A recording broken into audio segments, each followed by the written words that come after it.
Oke, Carol. Jadi apa nih yang bisa kita diskusikan hari ini di hari yang panas? Mana sih di sini? Ya, ya. Jadi kan saya eh, background saya itu kan bagian hukum, mengambil konsentrasi hukum perdata. Sedangkan saya memiliki minat di bidang legal. Nah, sebagian besar itu kan perusahaan membutuhkan eh, kandidat yang memiliki setidaknya pengalaman minim 1 tahun atau 2 tahun.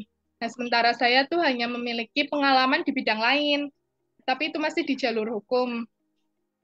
Berarti kemarin itu di kantor notaris selama 7 tahun, dan itu saya memiliki pengalaman di bidang proses pengikatan jual beli, pelaporan, terus pembuatan akta, dan lain sebagainya yang kaitannya dengan administrasi. Nah, bisa nggak Pak, saya kalau misalkan apply ke perusahaan, tapi yang harus memiliki pengalaman kerja di bidang legal, sementara saya belum memiliki. Tapi sewaktu saya kuliah, saya sempat ikut seperti pelatihan kemahiran hukum itu, apa bisa dipakai apa gimana? Oke, menarik ya. Ya, Jadi sebenarnya yang kamu tanyakan itu udah kamu jawab sedikit-sedikit gitu ya. Bisa nggak ya, kita ngelamar kerja di mana bidangnya ya, jurusannya sama, cuma lintas ya, konsentrasi? Jawabannya bisa banget ya. Karena banyak juga bisa orang ya, yang bahkan ini tidak cuma beda konsentrasi, beda ya, peminatan, ya bener-bener mutlak beda aja bisa gitu. ya, Nah, tapi apa yang bisa dilakukan? Ini aku sama sesuaikan dulu dengan pertanyaanmu ya. Kalau kamu ada di satu ya, bidang di mana ada banyak konsentrasi, kamu pengen lintas konsentrasi kayak gitu, yang harus ya, dilakukan adalah jelas, kamu harus ada persiapan ya, di dalamnya. Pertama, ya, persiapan terkait dengan yang kamu tulis di CV, dan itu ya, termasuk kemampuan yang kamu miliki tentunya, dan ya, persiapan lokernya.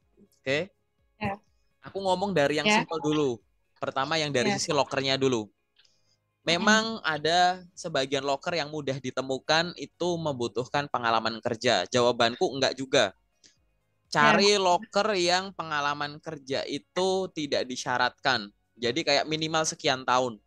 Ingat ya, oh ya, membaca lowongan kerja ada kualifikasi di dalamnya gitu ya.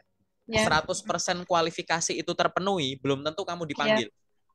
oh Oke? gitu, Jadi ada ya, loker, semua kualifikasi ya, kamu masuk, belum tentu kamu lolos. oh Coba ya, kalau kita ngelihat itu lewat sudut pandang yang lain. Berarti kalau banyak ya, kualifikasi itu mayoritas kamu masuk, jawabanku silahkan dicoba aja. oh gitu, ya, Jadi kalau memang di dalamnya misalkan ada masalah dari sisi minimal pengalaman 1 tahun, padahal di situ kamu nggak sampai 1 tahun, dicoba saja. Atau cari loker yang nggak ada pengalaman, batas pengalaman ya, dari sisi durasi. Di dalamnya ya, itu kamu bisa menjual dari sisi yang lain. Kenapa? Kamu tuh udah 7 tahun loh bekerja. Itu tuh ya, adalah nilai yang luar biasa gitu. Itu adalah value gitu. Nah, jadi kalau secara mudah adalah coba cari loker yang tidak mensyaratkan dari sisi durasi yang pertama. Oke, yang ya, kedua, kalau dari sisi durasi itu ada gitu, ya yang nyerempet-nyerempet boleh dicoba dulu lah, kayak gitu. ya, Oke. Yang ketiga, ya, kalau kamu ngerasa lemah dari sisi durasi bekerja, tapi kualifikasi yang lain itu masuk, ya sudah juga sama, dicoba saja. Nah, locker oh yang ya, aku maksud ini jangan bersumber dari satu platform. Jangan cuma ya, lewat Jobstreet aja misalkan.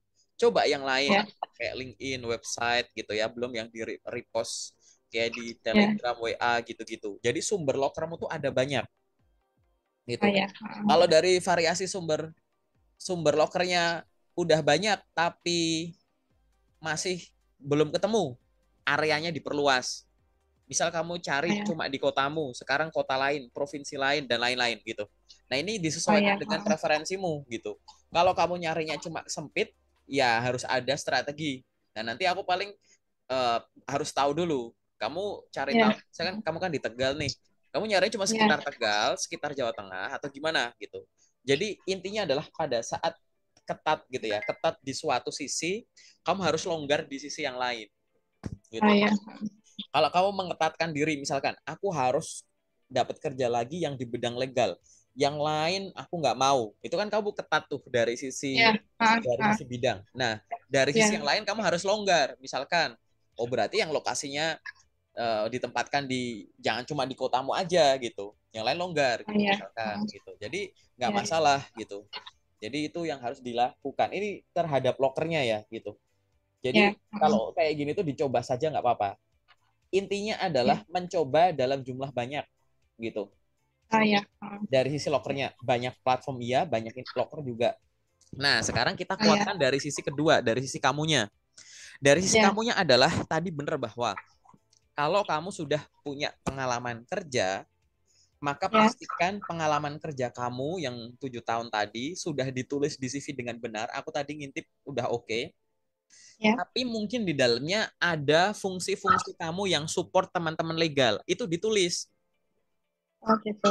Jadi jabatan kamu itu bagian apa, tapi kadang saya disuruh support departemen ini untuk ngelakuin ini. Kadang support departemen ini untuk event ini. Kadang support departemen ini untuk ngelakuin ini gitu.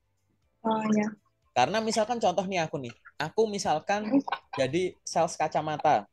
Aku Iya. menjual kacamata di secara online dan offline. Iya. Aku punya toko optik, aku punya marketplace, aku juga punya sosial Iya. media buat aku jualan kacamata. Fungsiku tuh banyak. Ada fungsi marketing, mulai dari Iya. nyusun konten, promosi. Ada fungsi sales.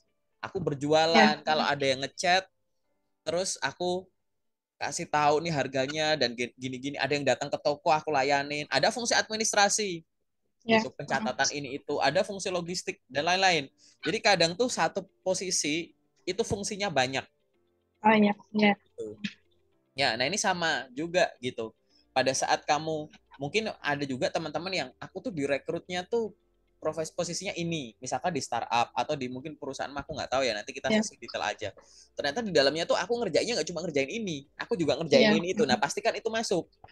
Kalau Iya. ada yang hubungannya sama legal, pastikan itu masuk. Oh Jadi iya. Iya. seolah-olah tuh gini, kita melihat kecocokan itu tidak hanya dari judul. Misal, aku pernah magang jadi teller, Iya. berarti aku cocok untuk ngelamar kerja sebagai teller. Tapi kalau aku nggak pernah jadi teller, aku nggak cocok. Ya nggak gitu.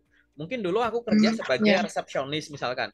Tapi di dalamnya kegiatannya ini adalah kegiatan yang dilakukan sama teller juga misalkan gitu. Ya ini cocok. Iya. Jadi kecocokan tidak hanya ngelihat dari judul.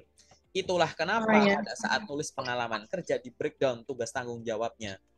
Kayak gitu. Jadi dari sisi CV, poin pertama adalah tuliskan dengan Iya. baik dan benar terkait pengalamanmu yang lalu. Tapi kalau di dalamnya ada fungsi kamu yang mensupport tim legal, pastikan itu juga tertulis. Entah itu Oh iya. kegiatannya, dokumen-dokumen yang diproses, nama softwarenya, gitu-gitu silahkan ditulis. Pihak-pihaknya boleh gitu, tapi nggak nyebut nama perusahaan tentunya gitu.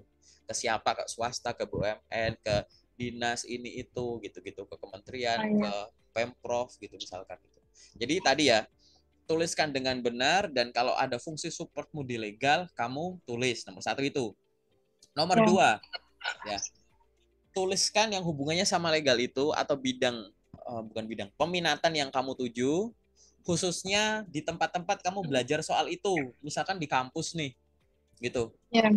Yang tadinya kamu nulis pengalaman pendidikan, misalkan nama universitas, terus Iya. periodenya kapan sampai kapan, terus bawahnya Iya. lagi mungkin jurusan apa, misalkan S1 hukum gitu. Terus Iya. IPK-nya misalkan 3,9 garis miring 4,0. Nah, di dalamnya kamu tambahin satu poin lagi, mata kuliah favorit titik dua. Yang kamu tulis duluan itu adalah mata kuliah hubungannya sama legal. Oke, Oh iya. baru yang di Iya. Iya. belakang kamu ikuti mata kuliah yang sesuai dengan bidangmu sekarang. Gitu. Oh Jadi kan iya. itu kan menonjol kan, gitu. Oke. Jadi tuliskan Iya. dari yang kamu pelajari, itu dari sisi pendidikan. Oke. Iya. Belum dari sisi yang lain apa? Yang tadi kamu bilang, kalau pelatihan ini itu bisa saya masukkan nggak? Bisa, gitu. Pelatihan tersebut terserah, Iya. mau kamu bikin judul sendiri namanya pengalaman pelatihan, terus kamu tulis itu, jadi nulisnya nama pelatihan, mungkin periodenya kapan, penyelenggaranya apa, terus materi yang dipelajari di list gitu, apa aja gitu. Iya. Itu semuanya mengarah kemana ya? Ke legal itu tadi, ke profesi yang atau peminatan yang kamu tuju. Itu baru Ya. dari sisi pengalaman pendidikan, ya kan? Terus Ya. pengalaman pelatihan. Ini pendidikan aku maksud tuh pendidikan formal, terus pendidikan non formalnya yang pelatihan itu. Terus yang Ya. diupdate lagi dari sisi apa? Dari sisi skill. Jadi setiap Ya. orang nulis di CV itu pasti ada skill di situ, ya kan? Bagian skill, bagian Ya. keahlian. Pastikan yang berhubungan dengan legal itu ditulis. Oh ya. Oke, gimana cara nulisnya? Nih aku bagian skill aku sengaja aku share screen. Di situ udah muncul layar warna putih belum? Sudah munculkah layar warna putih? Muncul belum? Belum. Aku share screen layar warna putih. Oh ya, ya. Sudah. Udah? Udah? Sudah, ya. Aku jelasin ya, khusus di bagian Ya. skill. Skill Ya. itu dibagi jadi dua. Ada Ya. yang sifatnya hard skill atau technical skill gitu ya, Ya. sama soft skill. Ya. Nah, hard skill dibagi jadi tiga. Ada yang namanya industry knowledge, pengetahuan industri, pengetahuan bidang gitu ya. Ya. Ada yang namanya tools, ada yang namanya language. Oke. Ya, sudah. Tools dibagi jadi dua,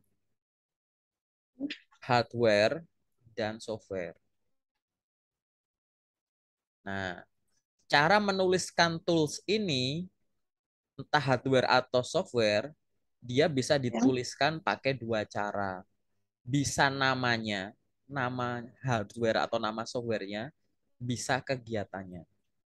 Oh Jadi ya. setiap yang ada di sini, kamu boleh tuliskan di CV. Aku bahas satu-satu.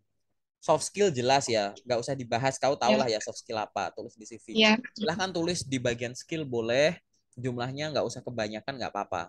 Kita yang harus urgent adalah dari teknikalnya. Pastikan tadi kamu ngomongin legal, pastikan industry knowledge ini ada yang hubungannya sama legal. Industry knowledge ini bisa diturunkan dari Mm-mm. nama-nama mata kuliahmu, nama-nama Oh ya. praktikum, nama-nama apa gitu. Industri knowledge itu Ya. pengetahuan sektoral, pengetahuan bidang gitu. Hukum pidana, hukum perdata mungkin gitu. Hukum Oh ya. internasional, sales and marketing, customer service, quality assurance, business development gitu. Pengetahuan-pengetahuan bidang umum kayak gitu. Terus tools, tools ini bisa hardware atau software. Hardware tuh Ya. misalkan orang-orang engineer tuh mesin apa, alat apa yang gitu kan. Software juga Ya. tahu kan, Microsoft Office, terus ada Premiere, Photoshop dan lain-lain. Cara nuliskan hardware atau software ini bisa namanya. Kayak tadi misalkan aku ngomong kayak Canva, Adobe Premiere, Ya. Adobe Photoshop, sebut nama atau kegiatannya. Misalkan apa? Foto editing, video editing gitu. Jadi itu bisa ditulis Oh kayak ya. gitu untuk tools. Language, kemampuan bahasa selain bahasa daerah, bahasa internasional apa yang bisa kamu kuasai. Silahkan tulis gitu. Oh Nah, itu ya. adalah bagian-bagian yang harus ada di CV dan kalau kamu memang ingin menonjolkan dari sisi legalnya, Mm-mm. kamu bisa tambahkan dari sisi industry knowledge ini atau Ya. software-nya ini gitu kan. Kamu pakai software apa untuk membuat apa atau melakukan apa yang hubungannya sama legal gitu. Boleh nggak? Boleh. Atau software apa yang digunakan di posisimu sekarang, tapi di legal juga dipakai gitu.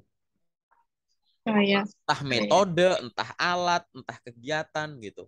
Nah, ini adalah berapa tuh? Tiga cara untuk menonjolkan dari sisi uh, informasi yang bisa diupdate di CV untuk menonjolkan konsentrasi yang lain di luar pekerjaanmu sekarang. Dari pendidikan formal bisa, dari pelatihan pendidikan non formal bisa, dan yang ketiga adalah dari sisi skill gitu. Nah, setelah di CV tadi ya, di pengalaman kerja kan kamu tahu nih, loker yang kamu incer Ya. kayak gitu. Terus dari Mm-mm. sisi apa namanya? CV udah kamu update kayak gitu. Nah, setelah Ya. CV udah diupdate, pastikan yang di sosmed, yang di platform-platform diupdate. CV-mu udah bener udah terupdate, pastikan yang di Ya. LinkedIn udah kayak yang di CV. Pastikan Oh yang ya. Ya. juga diupdate, semua diupdate gitu. Di Ya. platform-platform itu jabarin aja. Mungkin kalau di CV kamu nulisnya nggak terlalu panjang, nggak dijabarkan banget karena halamannya Mm. terbatas gitu kan. CV kan Ya. direkomendasikan 1 sampai 3 halaman. Tapi kalau di Ya. LinkedIn lebih lengkap, boleh nggak? Boleh banget gitu. Oh, iya. Job street lebih panjang juga boleh, platform yang lain boleh banget gitu. Tujuannya apa? Tujuannya tuh nggak sekedar nulis panjang, tapi di setiap info yang kamu tulis itu ada kata kunci, ada keyword. Nah, harapannya keyword yang ada di CV sama keyword yang ada di platform itu sama. Misalkan platformnya aku sebut job street. Di job street Ya. ada posisi dibuka. Dari posisi yang dibuka itu ada kualifikasi. Background ini, pengalaman ini, menguasai ini, pernah ini, dan lain-lain. Itu kan kata kunci. Nah, kata kunci ini akan disimpan di sistemnya ini. Jadi nanti ada di ibaratnya di filternya tampilan job street-nya recruiter lah ibaratnya gitu. Nah, kamu Ya. di profil job street, upload CV juga, ada kata kunci juga. Nah, kalau kamu apply itu ngecocokin gitu. Kata kunci si ini sama kata kunci ini gitu. Jadi misalkan nih, kamu ibaratnya kayak, Pak aku udah ngelamar pakai job street misalnya ya, kok nggak banyak panggilan? Ya mungkin kata kuncimu di profil atau di CV yang bisa diekstrak kurang banyak gitu. Jadi kurang match gitu. Nah, soal legal, ya jurusanmu kan yang belajar. Aku orang fisika, aku kan nggak belajar soal jurusanmu. Oh, iya. Nah, barangkali sudah kamu pelajari, sudah kamu lakukan, mungkin belum ditulis atau belum ditulis dengan benar di CV. Atau udah ditulis dengan benar di CV, tapi di profil Jobstreet atau platform yang lain belum ditulis dengan benar. Gitu. Nah, begitu udah ditulis dengan benar, kamu udah tahu tipe lokernya kayak gimana, tinggal kamu lamar kerja yang rutin. Lamar kerja kapanpun 24 jam boleh kok. Jobstreet itu tidak menggunakan apa namanya window waktu gitu. Boleh ngelamar cuma jam sekian sampai jam sekian. Jobstreet nggak kayak gitu. LinkedIn juga nggak kayak gitu. Buktinya apa? Kamu iseng aja tengah malam buka Jobstreet. Bisa nggak? Bisa. Ya. Lokernya masih ada? Masih. LinkedIn juga sama. Dan masih banyak platform-platform lain yang dia sistemnya tuh bukan window waktu. Memang ada beberapa lowongan kerja yang ada arahannya, silahkan kirimkan lamaran di hari Senin sampai Jumat antara jam sekian sampai jam sekian. Beberapa tuh kayak Alfamart gitu, aku pernah lihat poster lokernya gitu. Yang memang semacam itu. Tapi selama kamu bisa ada waktu di situ ya kenapa enggak? Banyak orang yang mengartikan bahwa mengirim lamaran cuma boleh di jam kerja ya Kak. Itu benar tapi nggak tepat. Oke? Yang benar tuh adalah mengirimkan lamaran kapanpun itu boleh, tapi di jam kerja itu lebih baik. Yang artinya bukan silahkan kirim lamaran di jam kerja aja, di luar itu waktumu diabaikan aja, bukan gitu. Tapi di jam kerja kalau kamu free, silahkan kirimkan dengan intensitas tinggi, jumlah banyak gitu ibaratnya. Dan konsisten. Di luar jam itu, kalau kamu nemu loker, ya udah segera kirim. Gitu. Karena apa? Implikasi dari window nggak ada window waktu tadi, contohnya paling gampang Jobstreet atau LinkedIn, dia akan masuk ke database dan akan muncul sebagai rekomendasi atau sistem ranking. Jadi kamu ngelamar belakangan nanti bisa aja kamu ke atas kalau memang match gitu. Gitu. Di tampilannya recruiter. Nah, sekarang kalau kemungkinannya kamu pertinggi, kata kunci jumlahnya lebih banyak yang ada di CV, yang di profil juga. Terus di jam kerja kamu ngelamar, di luar jam kerja tetap ngelamar rutin tiap hari. Nah, ini kan meningkatkan kemungkinan kamu lolos. Nah, aku curiganya tuh ada step-step ini yang mungkin kamu lewati dan mungkin akhirnya nggak banyak yang direspon. Di saat kamu pengen ada di bidang yang sama, cuma beda konsentrasi. Padahal ya yang belajar itu ya cuma jurusanmu. Bener nggak? Ya. Itu ya. Berarti nggak masalah ya kalau kita apply malam hari Loh, sekitar ya, jam 7. Mah lo ya nggak masalah gitu. Ya. Di luar sana ada orang yang banyak yang statusnya udah bekerja sama kayak kamu. Teman-teman ini sudut pandangku juga, kamu dan yang lain mungkin ada yang mikir aku nggak bakal resign sebelum dapat kerja gitu. Mungkin kamu pernah dengar kayak gitu ya dari orang atau bahkan keinginanmu sendiri. Terus dari teman-teman itu juga ada yang cuma bisa ngelamar kerja itu after office gitu. Setelah pulang kerja, selesai shift, istirahat kerja gitu. Atau pas jam lembur selesai gitu. Ada juga yang cuma bisa ngirim lamaran waktu weekend, waktu bersama-sama keluarga, anak, suami, istri gitu. Tapi Ya. mereka bisa-bisa juga tuh dapat kerja. Nah, kalau ada orang yang tetap dapat kerja di luar jam yang kamu anggap sebagai yang benar, jam sekian sampai sekian, artinya kan kebenaran itu udah dipatahin gitu. Iya, iya, Artinya kan iya. salah kalau bilang ngelamar kerja cuma boleh jam segini, itu berapa juta orang tuh, teman-teman buruh, teman-teman Iya, itu apalagi kerjaan freelance gitu, yang nggak tahu waktu karena freelance itu hubungi di banyak dunia gitu. Pagi, siang, sore, iya, malam luar biasa itu. Jadi udah nggak ada batasan ruang dan waktu gitu. Sekarang tuh banyak platform yang nggak ada batasan ruang dan waktu. Kalau dulu mungkin beda. Kalau misalkan yang iya, konvensional, misalkan lewat email, memang kemungkinannya akan lebih tinggi kalau kamu ngirim di jam kerja. Tapi sekarang kita bandingin, kamu dapat loker bagus hari Jumat iya. jam 5 sore. Kalau kamu ngomong paling efektif di jam kerja, maka kamu akan menunda ngirim lamaran jadi Senin pagi. Iya. Kamu udah melewatkan berapa hari tuh? Barangkali ada orang lain di Indonesia ini yang ngelihat loker itu langsung lamar. Kayak gitu. Aku pribadi akan menyarankan begitu lihat loker, kamunya free ya udah. Apa salahnya dikirim saat itu? Biar yang besok mikirin yang besok gitu. Karena loker tiap hari ada. Gitu. Iya. Ya kan? Nah, ini adalah hal-hal yang bisa kamu lakukan untuk mengoptimalkan melamar kerja di bidang yang sama, cuma konsentrasinya aja yang beda. Gitu. Sebenarnya ini bisa diaplikasikan untuk yang benar-benar lintas bidang kok atau sesuai bidang gitu. Barangkali kamu udah punya pengalaman tertentu tapi belum ditulis karena gini ya. Di awal rekruter itu tidak akan menilai dari hal yang nggak kamu tulis di CV. Contoh, kamu ilangin pengalaman kuliahmu. Kamu tulis Iya. aja pengalaman SMA. Terus CV-mu dikirim ke aku. Kita kan nggak kenal nih. Iya. Terus aku terima CV-mu. Menurutmu, aku akan nebak kamu sebagai lulusan kuliah atau lulusan SMA? Sama. SMA. Ya. Karena aku akan ngelihat dari yang tertulis dulu. Gitu. Soalnya kita udah kenal, wih ini temanku ngapain nih ngelamar ke sini loh, kok cuma SMA, itu beda. Lah ini kan Iya. kita nggak kenal gitu. Nggak bakal kayak, wah aku lihat mukanya Carol ini kayaknya udah punya pengalaman kerja nih. Kalau kamu nggak nulis pengalaman kerja ya kita nggak tahu kamu udah kerja gitu. Nah itu sama. Kamu ada di bidang hukum, oke. Terus kamu pernah kerja di konsentrasi ini, di penjurusan ini, oke. Terus kamu pengen ngelamar di yang konsentrasi lain, tapi nggak ditulis gitu bahwa kamu juga ada pengalaman di sana. Mungkin sebelumnya sifatnya kayak cuma belajar Iya. di kampus, cuma belajar di training ini itu. Tapi kan kalau di kampus nggak kamu tulis di sini sebagai misalkan mata kuliah kesukaan kamu atau ada training atau waktu kerja sebagai posisi itu juga kamu support bagian legal, kita nggak tahu gitu.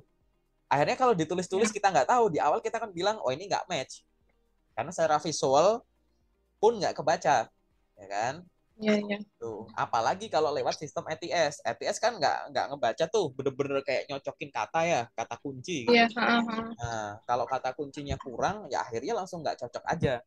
Makanya kita harus optimalkan, mau diproses pakai mata, mau diproses pakai sistem dulu, walaupun nanti ujung-ujungnya pakai mata, harus tetap visible informasinya. Gitu. Dari sisi kamunya, kamu memang real suka itu dan bisa itu, diduplikat ke CV. CV itu duplikat diri. Nah, setelah diduplikat ke CV, duplikat ke LinkedIn, duplikat ke Jobstreet, ke Glints, ke apa yang lain gitu. Begitu aku nanti ikut Iya. pelatihan baru, aku punya kemampuan baru, ini update, sana update, update, update, update, update gitu. Harus selalu gitu. Karena sampai kapanpun kita nggak bakalan dinilai di awal ya, gitu. Di luar dari apa yang tertulis gitu. Paham ya maksudnya ya, gambarannya ya. Gitu. Ada lagi nggak yang pengen ditanyain? Secara general gitu dulu ya, Caroline ya. Iya.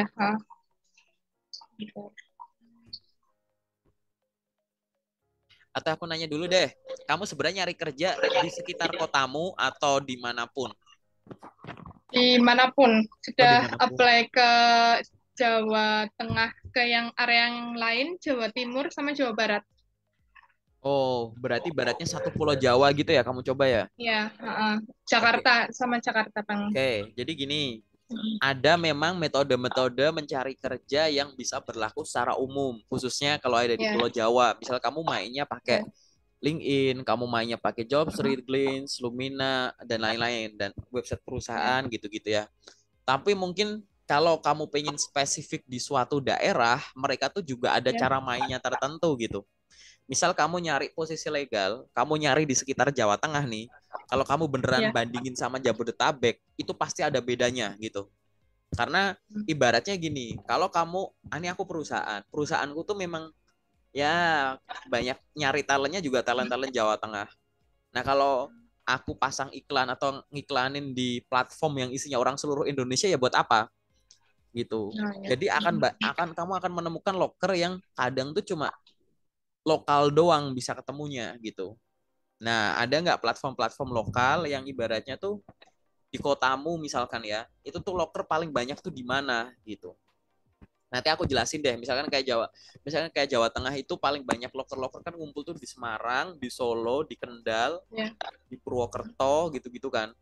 Nah, itu masing-masing tuh juga punya platform-platform lokalnya mereka. Nah, pastikan kamu Oh, ya. tahu tuh platform-platform itu. Nanti di sesi detail aja aku ajarin gimana nya gitu. Itu Oh, ya. bisa dicoba semua gitu. Oke? Ya. Ada lagi nggak pertanyaan yang sifatnya general atau umum?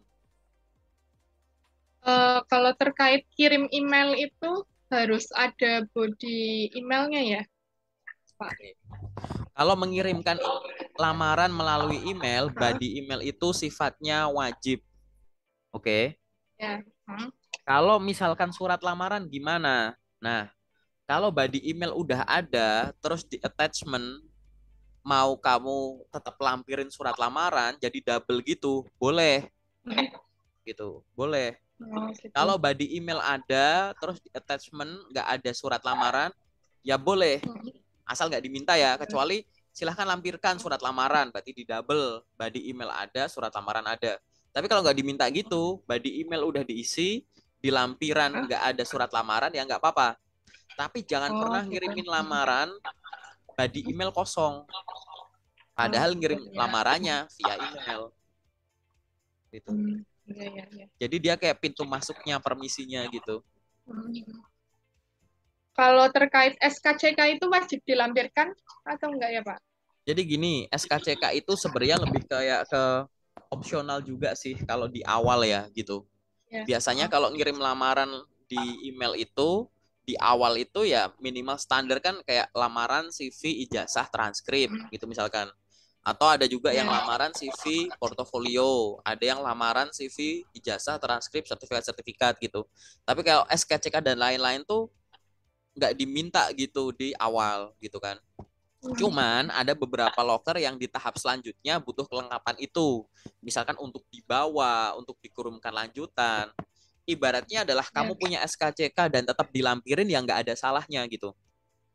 Oh, Toh ya. SKCK yang apa namanya kamu bikin ya entah itu di Polres, Polsek atau di Polda kan ada kepentingannya untuk apa dan bisa berlaku untuk berapa kan 6 bulan kan ya kalau nggak salah ya gitu. Nah maksudku Ya. adalah ya nggak ada salahnya tetap dilampirin untuk SKCK gitu. Kecuali dokumen Oh, pribadi ya. tuh kayak SIM, KTP, NPWP, akte lahir, Ya. KK gitu-gitu. Itu nanti dulu itu. Oh, ya. Jadi kalau nggak diminta dokumen pribadi jangan gampang dirilis gitu. Oh, ya. Berarti secara umum hanya surat lamaran, ijazah, transkrip, sama SKCK aja ya, Pak? Untuk sementara di awal itu yang Boleh. dilampirkan. Ini yang ngomongin konteksnya ngomongin email ya gitu. Ya. Kalau mau ada portofolio boleh, mau ada sertifikat-sertifikat boleh. Komposisinya tuh bisa dimainin lah Oh, gitu. ya.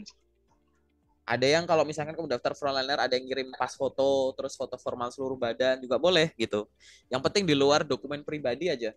Silahkan temukan, disesuaikan dengan ukurannya berapa megabyte-nya, disesuaikan dengan Ya. kalau aku attach segini gede, dibuka dulu dokumennya. Eh, jangan kamu kompres tapi nggak kebaca gitu. Oh, iya.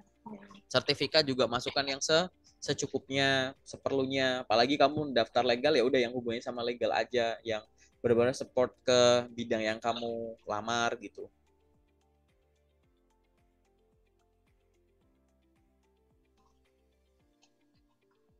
Berarti terkait di CV tadi, dengan urutan pengalaman kerja dan pengalaman organisasi sudah sesuai ya Pak ya? Urutan-urutannya. Oh, kalau urutan-urutan yang ada di CV-mu nanti kita bahas ya detailnya gimana. Cuman maksudku adalah kalau orang sudah punya pengalaman kerja, maka pengalaman kerja dia ditulisnya ibaratnya di atas gitu. Oh ya. Jadi setelah info pribadi mungkin ada ringkasan summary CV, terus boleh pengalaman kerja, baru pendidikan atau dibalik nggak apa-apa gitu. Organisasi itu ada bawah, training dan lain-lain bawah, terus apa namanya skill di bawah gitu. Skill juga di bawah ya.